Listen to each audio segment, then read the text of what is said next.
Good morning. Last class में अपन ने किण्वन के बारे में फर्मेंटेशन की बात की थी। भाई किण्वन या फर्मेंटेशन क्या होता है, ये डिस्कशन अपन लास्ट क्लास में कर लिया था।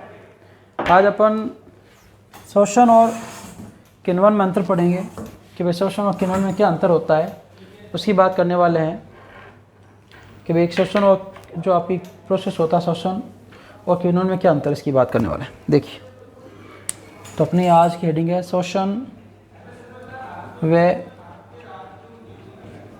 किण्वन में अंतर। रेस्पिरेशन और फर्मेंटेशन में क्या अंतर होता है, इसकी बात करने वाले हैं। ठीक है, कि मुख्य अंतर क्या होता है दोनों के अंदर, उसकी बात करेंगे। देखिए, सबसे पहले शोषण की बात करते हैं। तो एक तरफ शोषण लिख लेते हैं। सामान्य तरीके अपने ये इसी प्रकार से बेस्ट रहता है। एग्जाम में आप इसी प्रकार से लिखें तो उसको एग्जामिनर को पढ़ने में आसानी होती है। जितना आप एग्जामिनर के लिए सिंप्लीफाइड रखेंगे उतना अच्छा रहेगा। कि ये ऑक्सीजन की उपस्थिति में होता है, ये ऑक्सीजन की अनुपस्थिति में होता है, तो O2 की उपस्थिति जरूरी है शोषण के लिए। यार आपको पता किण्वन में अपन पढ़ चुके हैं ऑक्सीजन की आवश्यकता नहीं होती है, तो ये ऑक्सीजन की अनुपस्थिति में संपन्न होता है, पहली बात। दूसरे पॉइंट की बात करें तो ये क्रिया समस्त सजीव कोशिकाओं में होती है, कि जो आपके शोषण की किस्म होती है सजीव कोशिकाओं में पाई जाती है। तो शोषण किसका गुण है? सजीव कोशिकाओं का गुण है। और आपके जो किण्वन है ये क्रिया सजीव कोशिकाओं का होना आवश्यक नहीं है। किसके लिए भी सजीव कोशिका की जरूरी नहीं है, किस में भी हो सकती है, सजीव कोशिकाओं की आवश्यकता नहीं है, सजीव कोशिकाओं की आवश्यकता नहीं। ठीक है, इसके बाद बात करें कि इस क्रिया में अंत में ग्लूकोज का क्या होता है? पूर्ण ऑक्सीकरण होता है। ग्लूकोज का क्या होगा? पूर्ण ऑक्सीकरण होगा। और ग्लूकोज के पूर्ण ऑक्सीकरण से आपको क्या प्राप्त होगी कि भाई इसके पूर्ण ऑक्सीकरण से CO2, साथ में आपके जल, एनर्जी प्राप्त होती है। साथ में क्या होगा? CO2 और आपके जल प्राप्त होगी। इस क्रिया में क्या होता है? अपूर्ण ऑक्सीकरण होता है। किस क्रिया में? सेम अवायवीय श्वसन से अपूर्ण क्या होगा? ऑक्सीकरण होगा। किसका? ग्लूकोज का। और अपूर्ण ऑक्सीकरण होने से आपको बताया क्या बनता है? एल्कोहल बनता है, C2H5OH। साथ में क्या होती है आपके कि भाई एल्कोहल या कार्बनिक पदार्थ CO2 बनता है साथ में, क्योंकि CO2 का निर्माण होगा। और लास्ट पॉइंट की बात करें तो इसमें क्या है? अधिक ऊर्जा मुक्त होती है, अधिक एनर्जी। पूर्ण ऑक्सीकरण होगा तो अधिक ऊर्जा प्राप्त होगी, अधिक ऊर्जा। और इसमें क्या होती है? ऊर्जा बहुत ही कम प्राप्त होती है, बहुत कम ऊर्जा। तो ये आपके शोषण और किण्वन में अंतर हो गया। मुख्य रूप से शोषण और किण्वन में क्या अंतर क्या होते हैं? देखिए, एग्जाम में क्वेश्चन आ सकता है 1 नंबर का, शोषण किण्वन में अंतर लिखिए। तो ये आपके किण्वन वाला हो गया। अब देखिए नेक्स्ट हेडिंग है शर्करा विघटन कुछ अन्य पद। जैसे आपने ग्लाइकोलाइसिस पढ़ा, किण्वन आपके क्रेब्स सेगमेंट, उसके अलावा कुछ अन्य पद भी है जिसमें आपके शर्करा का क्या होता है? अपघटन होता है, विघटन होता है, टूटती है, एनर्जी प्राप्त होती है, उसकी बात करने वाले। अन्य आपके जो पद थे उनकी बात करेंगे। इसमें सबसे पहला पद जो है आपके, उसका नाम है आपके हेक्सोज मोनोफास्फेट परिपथ, या ऐसे कहते हैं आपके पेंटोज फास्फेट पद भी कहते हैं। ठीक है, 1-2 नाम इसके, उसकी बात करते हैं। क्या है, किसने बताया, इसकी बात करना। सिंपल सा है, कोई दिक्कत का काम नहीं है।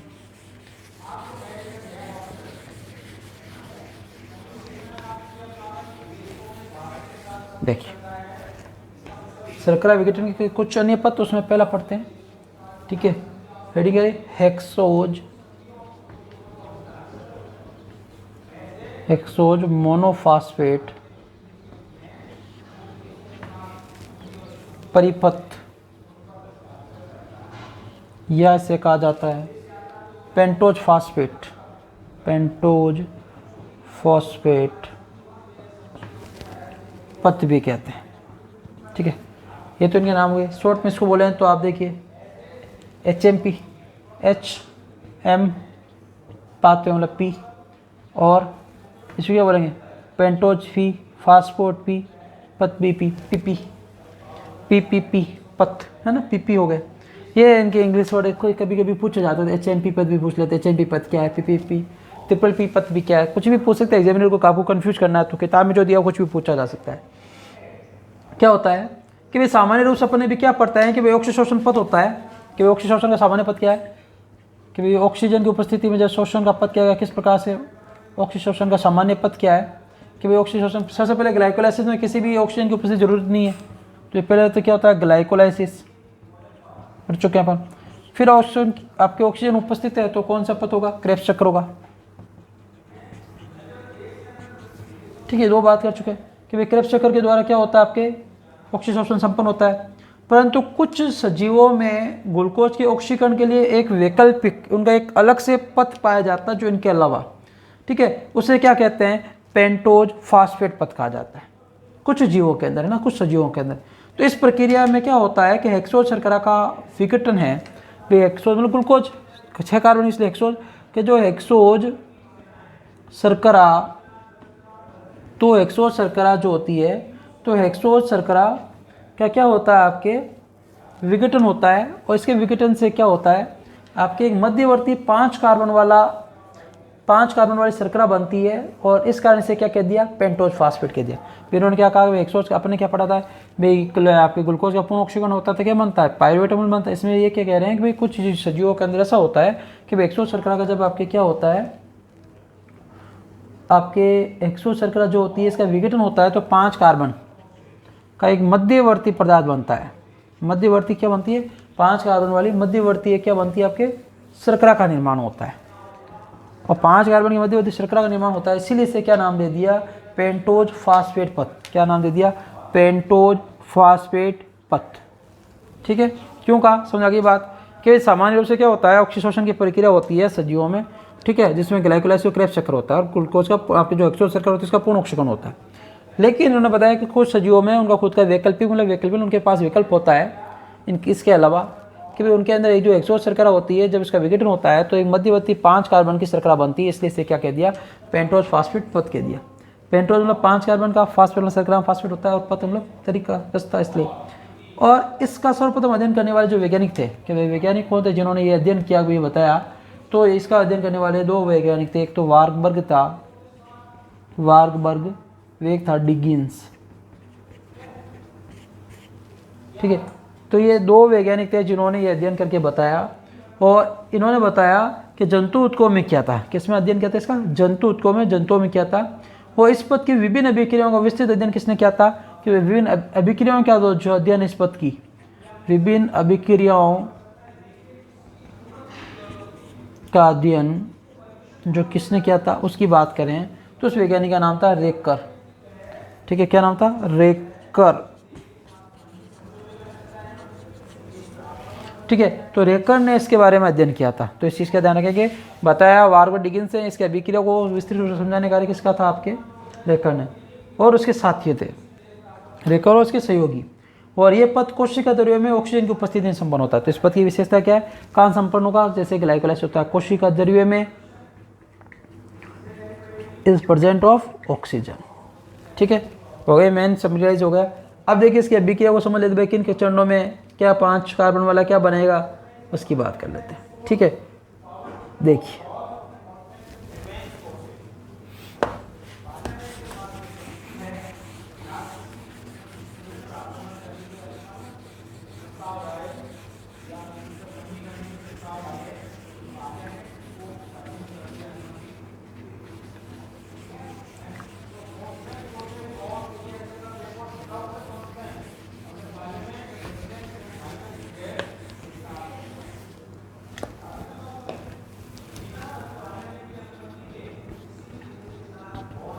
HMP पे लिख देता हूँ 100 रुपये। ठीक है, तो ये इस क्रिया को निम्न चरणों में समझा जा सकता है। कौन सा, सबसे पहले ग्लूकोज अणु का फास्फोरिलीकरण। तो पहला पॉइंट क्या हो गया, ग्लूकोज अणु का फास्फोरिलीकरण। ठीक है, ग्लूकोज अणु का फास्फोरिलीकरण मतलब क्या हो गया, आपको पता है एटीपी का क्या होगा, कि भाई एटीपी की उपस्थिति में ग्लूकोज क्या होगा, टूटेगा। सर्वप्रथम क्या होगा कि भाई आपके ग्लूकोज किस में टूटेगा, कि भाई ग्लूकोज जो है आपके ये साथ में काम करती है, इसके ग्लूकोज साथ 6 ATP। ठीक है, कितने अणु का है, 6 अणु वाला है। तो कौन सा एंजाइम काम करेगा, हेक्सोकाइनेज। और एटीपी टूटेगी, एटीपी टूटेगी तो क्या बनेगा, ये किसमें बदलेगा, ग्लूकोज 6 फॉस्फेट। सेम ग्लाइकोलाइसिस में पढ़ा था, याद आ रहा कुछ, पहला स्टेप वही है। क्या बनेगा साथ में, एडीपी, एटीपी टूट के क्या बनेगी, एटीपी। एटीपी का उपयोग करें, इसलिए भाई ग्लूकोज टूट रहा है, फास्फोरिक अम्ल करता है एटीपी का उपयोग। ठीक है, तो ये ग्लूकोज 6 फास्फेट एडीपी का उपयोग है। कितने अणु? ग्लूकोज 6, इसमें भी 6 अणु, इसमें भी 6 अणु, लिखने की आवश्यकता नहीं है। दूसरे स्टेप में क्या होगा? ग्लूकोज 6 फास्फेट का ऑक्सीकरण होगा। ग्लूकोज 6 फॉस्फेट का ऑक्सीकरण, ऑक्सीकरण का मतलब हो गया, ठीक है, कि भाई इसमें ऑक्सीजन की क्रिया होगी, ऑक्सीकरण होगा। कैसे? NADP जो है, ठीक है, वो आपके किस में बदलेगा? NAD जो है या NADP जो NADPH के अंदर बदलेगा। हाइड्रोजन देखिए इसमें कि भाई आपके ग्लूकोज 6 फॉस्फेट किसकी उपस्थिति में? ग्लूकोज 6 फॉस्फेट डिहाइड्रोजिनेज, ये भी नाम आ गया 6 फॉस्फेट डिहाइड्रोजिनेज। मतलब हाइड्रोजन निकलता तभी तो उसे अपन क्या बोलते हैं? ऑक्सीडेशन बोलेंगे।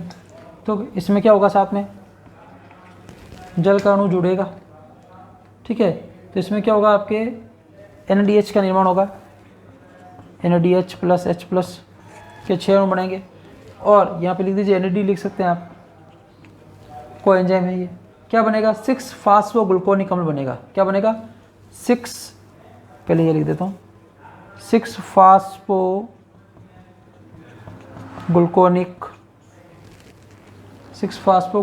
अम्ल, इसका फॉर्मेशन होता है। और ये इसके भी कितने होते हैं? 6 अणु, ये भी 6 अणु, ये 6 अणु। मतलब क्या हुआ कि ग्लूकोज 6 फास्फेट जो का ऑक्सीकरण होगा, ग्लूकोज 6 फास्फेट जो होता है वो डिहाइड्रोजन एंजाइम की उपस्थिति किस में बदलता है? ग्लूकोज 6 फास्फेट ऑक्सीकरण होकर किस में बदलेगा? फास्फोग्लूकोनिक अम्ल का निर्माण करेगा। अब इसके बाद में तीसरा स्टेप क्या होगा आपके कि फास्फोग्लूकोनिक अम्ल का क्या होगा? अम्ल का ऑक्सीकारी विकार्बोक्सीकरण। क्या होगा? अम्ल का ऑक्सीकारी विकार्बोक्सीकरण। विकार्बोक्सीकरण का अम्ल हो गया आपके, इसमें CO2 क्या होगी? आपके मुक्त होगी, ठीक है। अब देखिए क्या होगा कि इसमें 6 फास्फोग्लूकोनिक, ठीक है, अम्ल जो है, इसमें इसका क्या होगा? आपके NADP होगा। मतलब NADP जो है वो आपके बदलेगा, NADPH2 के अंदर बदलेगा। मतलब उसमें क्या होगी? ऊर्जा फॉर्मेशन होगी। कौन सी? वो एंजाइम की उपस्थिति में। तो एंजाइम तो फास्फोग्लूकोनिक अम्ल और डिहाइड्रोजिनेज, बस डिहाइड्रोजिनेज। डिहाइड्रोजन मतलब हाइड्रोजन बाहर निकलेंगे, ठीक है। और क्या बनेगा? राइबोलोज 5 फास्फेट, राइबोलोज 5 फास्फेट। ये क्या हो गया? 5 कार्बन का हो गया, ठीक है। ये 5 कार्बन का होता है राइबोलोज 5 फास्फेट। तो इस प्रकार से क्या होगा कि ग्लूकोज का इस शर्करा में बदलना क्या कहलाता है? HMP पथ। क्या पढ़ा था भाई HMP पथ के अंदर कि भाई 5 कार्ब आपके क्या होगा इसके अंदर कि भाई मध्यवर्ती 5 कार्बन वाली शर्करा बनेगी ग्लूकोज के अपघटन से। तो ग्लूकोज के अपघटन से 5 कार्बन वाली शर्करा बन गई, इसे क्या नाम दे दिया? PPP पथ या HMP पथ नाम दिया गया, ठीक है। कि इसमें क्या होता है? NADP का क्या होता है? NADPH2 में अपचयन हो जाता है, जिससे CO2 मुक्त होती है। कि भाई NADP जो है इसका किसमें अपचयन होगा? आपके NADPH2 के अंदर अपचयन हो गया, हाइड्रोजन को जोड़ दें। इसमें हाइड्रोजन नहीं है, इसमें हाइड्रोजन जोड़े मतलब अपचयन हो गया। साथ में क्या होती है? CO2 मुक्त होती है। क्या निकलेगी? CO2 बाहर निकलती है। देखिए कार्बन 6, ये देखिए कितने कार्बन की श्रृंखला? 6 कार्बन की। बना कितना? 5 कार्बन। तो ये कार्बन क्या हो गया? CO2 के रूप में बाहर निकल गया। सीधी सी बात, लॉजिकल बात है, ठीक है। और आपके इस प्रकार से क्या होता है? ग्लूकोज के एक अणु के फास्फोग्लूकोन से राइबोलोज 5 फास्फेट का एक अणु बनता है, साथ में CO2 बाहर निकलती है। और आपके क्या होता है? आपके NADP जो है NADPH2 के अंदर इसका अपचयन हो जाता है। ये जो पथ है वो क्या कहलाता है? आपके HMP पथ कहलाता है।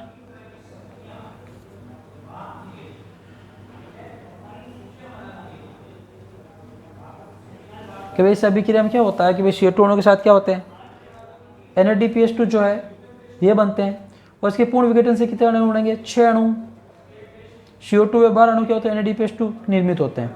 कि भाई ये जो अभिक्रिया हुई पूरी, इसमें क्या होता है? आपके 6 अणु क्या बनते हैं? NADPH बनते हैं। ये कितने अणु बनते हैं? सभी 6 अणु। तो ये भी 6 अणु बनेंगे, ठीक है। इधर 6 अणु लिए NADP की, तो ये 6 अणु क्या बनते हैं? आपके NADPH2 का फॉर्मेशन होता है, ठीक है। देखिए 6 अणु इसमें बनते हैं और 6 अणु CO2 व 12 अणु आपके क्या बनते हैं? NADPH2 निर्मित होते हैं इसके अंदर। क्योंकि देखिए NADPH2 पीछे वाले अभिक्रिया में भी बनते हैं। इस अभिक्रिया में क्या होता है, आपके NAD जुड़ा तो यहाँ NADPH2 का फॉर्मेशन होगा। यहाँ भी देखिए अभिक्रिया में क्या होता है आपके, ये भाई यहाँ पे NADP लिखा, ये 6 अणु, तो ये क्या बनाएंगे, 6 NADPH2 का फॉर्मेशन करेंगे। तो टोटल कितने अणु बन गए, 12 अणु बन गए किसके, NADPH2 के। तो 12 अणु में क्या होता है, NADPH2 का निर्माण होता है। और आपको पता है एक अणु NADPH2 का जो होता है, NADPH2 के या NADH प्लस H के, एक ही बात है। ये एक अणु ATS के अंदर 3 ATP जनरेट करता है, ETS में पड़ा था। तो 12 से कितनी एनर्जी प्राप्त होगी, 36 ATP का क्या होता है, निर्माण करते हैं। तो याद रखना कि अभी अपन पढ़ चुके हैं कि भाई एक NADPH2 3 ATP के बराबर होता है। तो इस HMP पद में जो राइबोलोज 5 फास्फेट की विभिन्न पदार्थों का संश्लेषण करता है, DNA का संश्लेषण करता है, RNA का करता है, ATP, FAD, कोएंजाइम सबको बनाता है। ये कौन, राइबोलोज विश्वास। तो टोटल इसमें आपकी क्या हो गई कि भाई इस प्रक्रिया के अंदर जो आपके 5 कार्बन का जो फास्फोलिक मध्यवर्ती उत्पाद बना, तो ये ग्लूकोज के पूर्ण अपघटन से बनता है। और इसमें प्रत्येक जो आपके मुक्त होने वाले CO2 अणु के साथ 2 अणु के बनते हैं, NADPH2 का निर्माण होता है। और पूरे तंत्र में ये बात करें कि भाई 6 अणु CO2 के बनेंगे। भाई सिंपल सी लॉजिक की बात करें तो CO2 का एक अणु बन रहा है, और अभी अपन मान लो 6 कार्बन वाली श्रृंखला, अपन एक ग्लूकोज 6 अणु लेते हैं। मान लीजिए एक अणु लें तो एक यहाँ पे देखिए, एक NADPH2 बन जाएगा और एक NADPH2 यहाँ बन जाएगा, तो 2 NADPH2 बन जाएंगे, एक CO2 बन जाएंगे। अब 6 अणु की बात करें तो ये कितने हो जाएंगे, 2 है तो 6 दूनी 12, और ये एक CO2 कितने बन जाएंगे, 2। तो इसमें क्या होता है, 12 NADPH2 का फॉर्मेशन होता है। 12 NADPH2 फॉर्मेशन होने से 36 ATP का क्या होता है, आपके निर्माण होता है। तो इस अभिक्रिया में 36 ATP का फॉर्मेशन होता है, ग्लूकोज का पूर्ण ऑक्सीकरण होता है, ठीक है। और राइबोलोज जो 5 फास्फेट जो है कार्बन श्रृंखला बनी, ये DNA, RNA, ATP सभी के आपके संश्लेषण में, इनके निर्माण में योगदान देती है। तो ये पद क्या कहलाएगा, HMP पद कहलाएगा। तो अभिक्रिया जरूर ध्यान रखें, फाइनली कुछ याद रहे नहीं रहे आपको, ग्लूकोज के जो है उसे ये आपके राइबोलोज 5 फास्फेट, पहला उत्पाद क्या बनेगा, ग्लूकोज टूटेगा। ये तो ग्लाइकोलाइसिस वाला प्रोसेस है, अभिक्रिया याद हो जाएगी, एंजाइम वही है। दूसरे में ध्यान रखना है कि ग्लूकोज 6 फास्फेट का ऑक्सीकरण जब होगा, ठीक है, ऑक्सीकरण प्रोसेस के अंदर क्या होगा कि ग्लूकोज 6 फास्फेट जो है इसके अंदर एक NADPH2 का फॉर्मेशन होगा, डिहाइड्रोजन। देखो डिहाइड्रोजनेज का मतलब क्या हो गया, आपके इसमें हाइड्रोजन जो है, डिहाइड्रोजनेज एंजाइम काम करेगा, कौन सा, ग्लूकोज 6 फास्फेट डिहाइड्रोजनेज, जिससे क्या बनेगा, 6 फास्फोग्लूकोनिक अम्ल बनेगा। और ये फास्फोग्लूकोनिक अम्ल किसमें बदलेगा, राइबोलोज। ये तो याद करना ही करना है कि उत्पाद बनना है, मेन पॉइंट क्या है, एक ही है, 6 फास्फोग्लूकोनिक का ध्यान रखना है, ठीक है, यही इसको बनाता है। अब आगे प्रोसेस बात कर देखिए।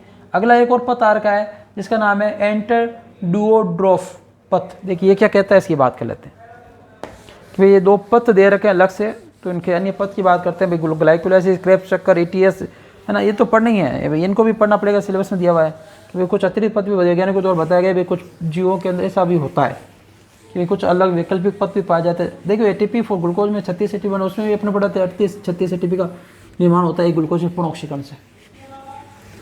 देखिए पथ का क्या नाम है, एंटनर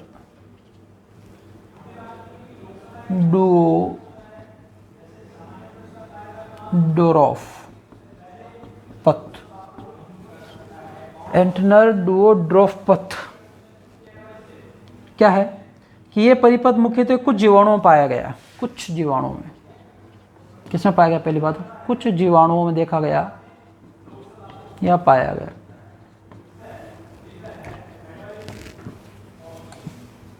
ये पथ शर्करा के पायरुविक अम्ल तक विघटन को दर्शाता है कि इसमें क्या होता है, जैसे शर्करा ग्लूकोज है वो पायरुविक अम्ल बदलता है, वहां तक दर्शाता है। इस पथ में बनने वाला मध्यस्थ पदार्थ सामान्य ग्लाइकोलाइसिस में बनने वाले पदार्थ से थोड़ा भिन्न होता है। वे ग्लाइकोलाइसिस से थोड़ा क्या होगा, भिन्न होगा। और इसका सर्वप्रथम अध्ययन स्यूडोमोनास नामक जीवाणु में किया गया। किस में अध्ययन किया गया, स्यूडोमोनास में, सीता सा दिया हुआ है, स्यूडोमोनास में अध्ययन किया गया इस पथ का। और क्या है कि इस पथ में जो ग्लाइकोलाइसिस में जो उत्पाद बनता है, ठीक है, उससे बने वाले उत्पाद से थोड़ा भिन्न पाया जाता है। सिंपल से इतना सही है। एंटर डुओड्रोफ पथ क्या है, कुछ जीवाणुओं में पाया गया, ठीक है, वे कुछ जीवाणुओं में पाया जाता है। ये पथ जो है वो आपके ग्लूकोज के पायरुविक अम्ल तक विघटन को दर्शाता है कि जैसे सामान्य रूप से ग्लूकोज जो है किसमें टूटता है, पढ़ चुके हैं, एक ग्लूकोज अणु है 2 पायरुविक अम्ल में टूटता है, कितनी बार पढ़ चुके हैं। तो ये ग्लूकोज से पायरुविक अम्ल बनने को दर्शाता है। लेकिन इसका केस में क्या माने कि जिसमें जो मध्यस्थ पदार्थ बनते हैं वो सामान्य ग्लाइकोलाइसिस में जो पद पढ़े थे 10 उनसे थोड़े से डिफरेंट होते हैं, ठीक है। अब कौन से होते हैं अपने इनके बारे में अभी तक पता नहीं चला है। और किस जीवाणु के अंदर इसका अध्ययन किया गया, सर्वप्रथम स्यूडोमोनास, ठीक है, यह हो गया कंप्लीट। अब श्वसन क्रिया में जो श्वसन धारों के अंदर अंतर संबंध क्या पाया जाता है कि भाई श्वसन क्रिया जो होती है उसमें श्वसन आधार जो है कार्बोहाइड्रेट, प्रोटीन, इनमें अंतर संबंध क्या है, इनमें क्या विशेषता, उनकी बात करने वाले। देखिए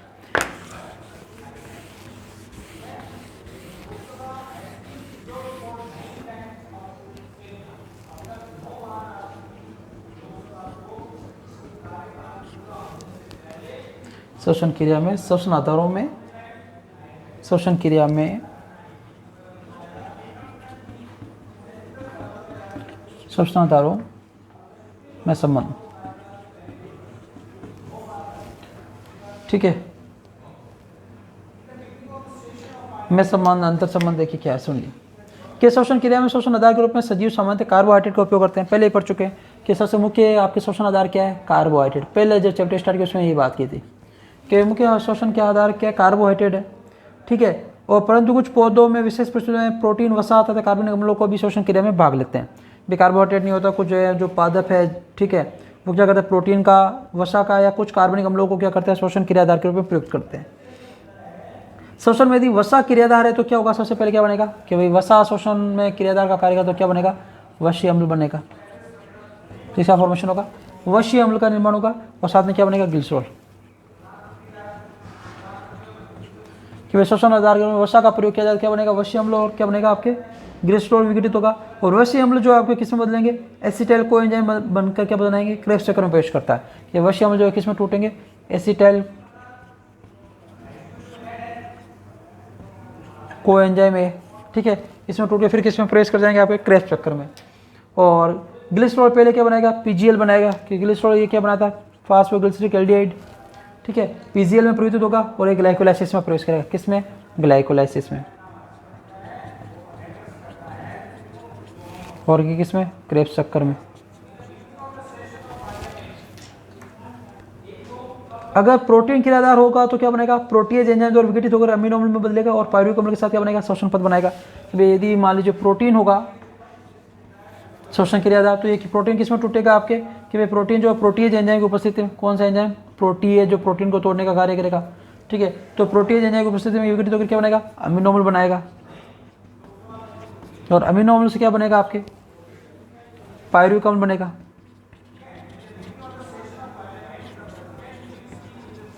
कि भाई अमीनो अम्ल है, अमीनो अम्ल के रूप में पायरुविक अम्ल के साथ क्या होगा, श्वसन में प्रवेश कर देगा, श्वसन पथ में।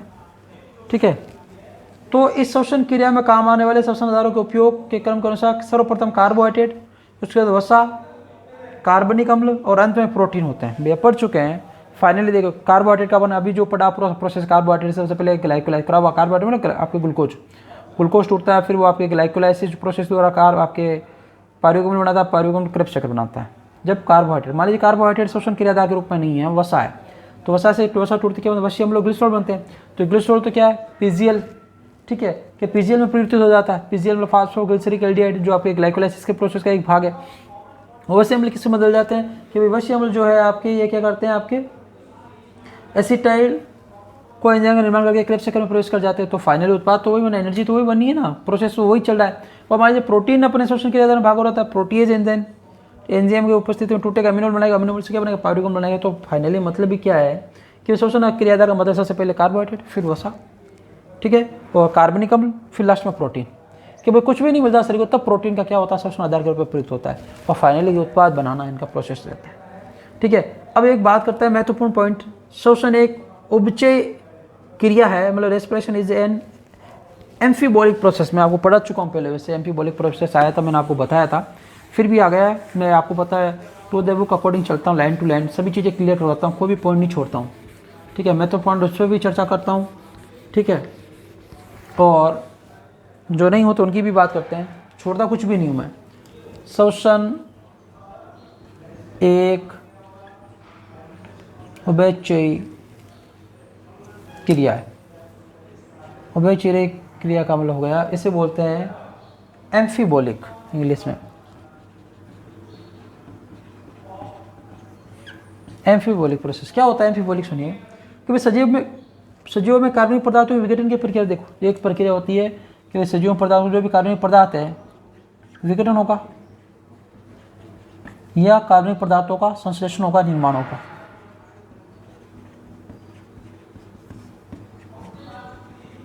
विघटन मतलब टूटना। ठीक है, दो प्रोसेस होते हैं कि यदि कोई भी सजीव, उसके शरीर में या तो कार्बनिक पदार्थ बनेंगे या टूटेंगे। यदि टूटते हैं, ठीक है, विघटन होता है, उसे बोला जाता है अपचय।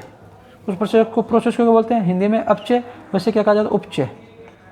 अपचय को इंग्लिश में बोला, हिंदी में बोल दिया आपको, अपचय को बोल दिया अपने जो इंग्लिश में से बोला जाता है कैटाबॉलिज्म। और उपचय जो प्रोसेस होता है इसे कहा जाता है कि एनाबॉलिज्म।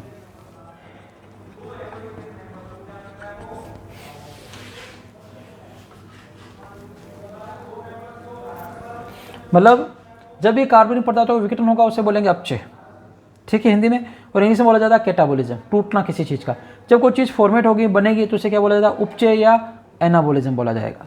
और जब मान लीजिए किसी प्रक्रिया में दोनों प्रोसेस हो कि भाई कार्बनिक पदार्थ टूटे भी और बने भी, तो उस प्रोसेस को बोल जाता है, दोनों को मिला के बोल देते हैं एम्फीबॉलिक। क्या बोला जाता है, एम्फीबॉलिक। तो शोषण पथ में जो अपचय और उपचय दोनों प्रकार की अभिक्रियाएं देखी जाती है, इसलिए से शोषण एक किस प्रकार की अभिक्रिया है, तो ये एक उपचय अभिक्रिया है, एम्फीबॉलिक पथ है। ये अपन को खास तौर से ध्यान रखना है। देखिए इसमें क्या है, ये सामान्य प्रोसेस हो, ये एक नंबर का क्वेश्चन आ सकता है, शोषण किस प्रकार का प्रोसेस है। देखिए इसमें क्या होता है कि भाई ग्लूकोज है वो आपके फाइनली पायरुवेल में टूटता है, ठीक है। और इसमें अपन अभिक्रिया में पढ़ चुके हैं कि भाई कार्बनिक पदार्थों का क्या होता है, फॉर्मेशन भी होता है। ये इस प्रकार से प्रोसेस क्रिया होती है पूरी कि भाई किस प्रकार से इसका फॉर्मेशन होगा, क्या होगा। अब देखिए अपन बात कर लेते हैं, एक आरेख दिया है उसकी बात करते हैं, आरेख बनाते हैं अपन कि भाई शोषण जो क्रियाधार है उनके बीच में क्या अंतर संबंध है, ठीक है, उसके आरेख की बात करेंगे। तो ये आरेख जो है अपन नेक्स्ट क्लास में पढ़ेंगे कि भाई शोषण क्रियाधार जो होते हैं उनके बीच में अंतर संबंध क्या होता है। तो उस आरेख की अपन बात करें तो वो अपन नेक्स्ट क्लास में करेंगे, भाई आरेख क्या होता है, आरेख को बनाएंगे, ठीक है, कि भाई आरेख किस प्रकार से आपके काम आता है, उसकी क्या विशेषताएं हैं। अभी जो पढ़ा उसी की आरेख की बात है, ठीक है। देखो मैं आपको थोड़ा फास्टली बता भी देता हूँ, नेक्स्ट क्लास में के लिए अपन नेक्स्ट टॉपिक स्टार्ट करेंगे। अभी पढ़ाया था तो आपको अच्छे से समझ में आ जाए, कोई दिक्कत नहीं है। देखिए क्या प्रोसेस है, अलग अलग मार्कर से समझा देता हूँ तीनों को।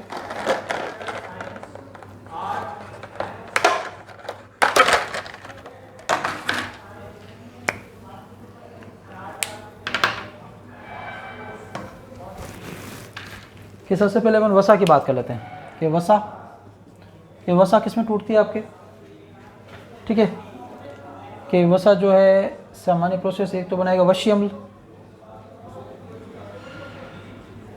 तो बना लेते हैं थोड़ा सा इसको ताकि इधर जगह थोड़ी काम आ जाएगी, इधर बना लेते हैं कि वसा जो है ये किस में टूटती है, वशीय अम्ल में। और साथ में क्या बनाता है, ग्लिसरॉल, इसका हो गया। इसकी बात करें अपन साथ में कार्बोहाइड्रेट की, ठीक है, कि भाई कार्बोहाइड्रेट जो है ये किस में टूटता है, कार्बोहाइड्रेट का भाग क्या, ग्लूकोज है, ठीक है। और ग्लूकोज जो है इसका क्या होता है आपके, ग्लाइकोलाइसिस प्रोसेस होता है, ये ग्लाइकोलाइसिस प्रोसेस हो गया। और अभी पढ़ा था ग्लिसरॉल जो है वो क्या बनाता है, पीजीएल, और किस में प्रोसेस कर जाता है, ग्लाइकोलाइसिस के अंदर। पढ़ा था पीजीएल किसका प्रोसेस भाग है, ग्लाइकोलाइसिस अभिक्रिया का ही भाग है। इसके अलावा जब अपन बात करें फिर जैसे बचा प्रोटीन, तो ये प्रोटीन हो गया, ये किस में टूटेगा आपके, अमीनो अम्ल में,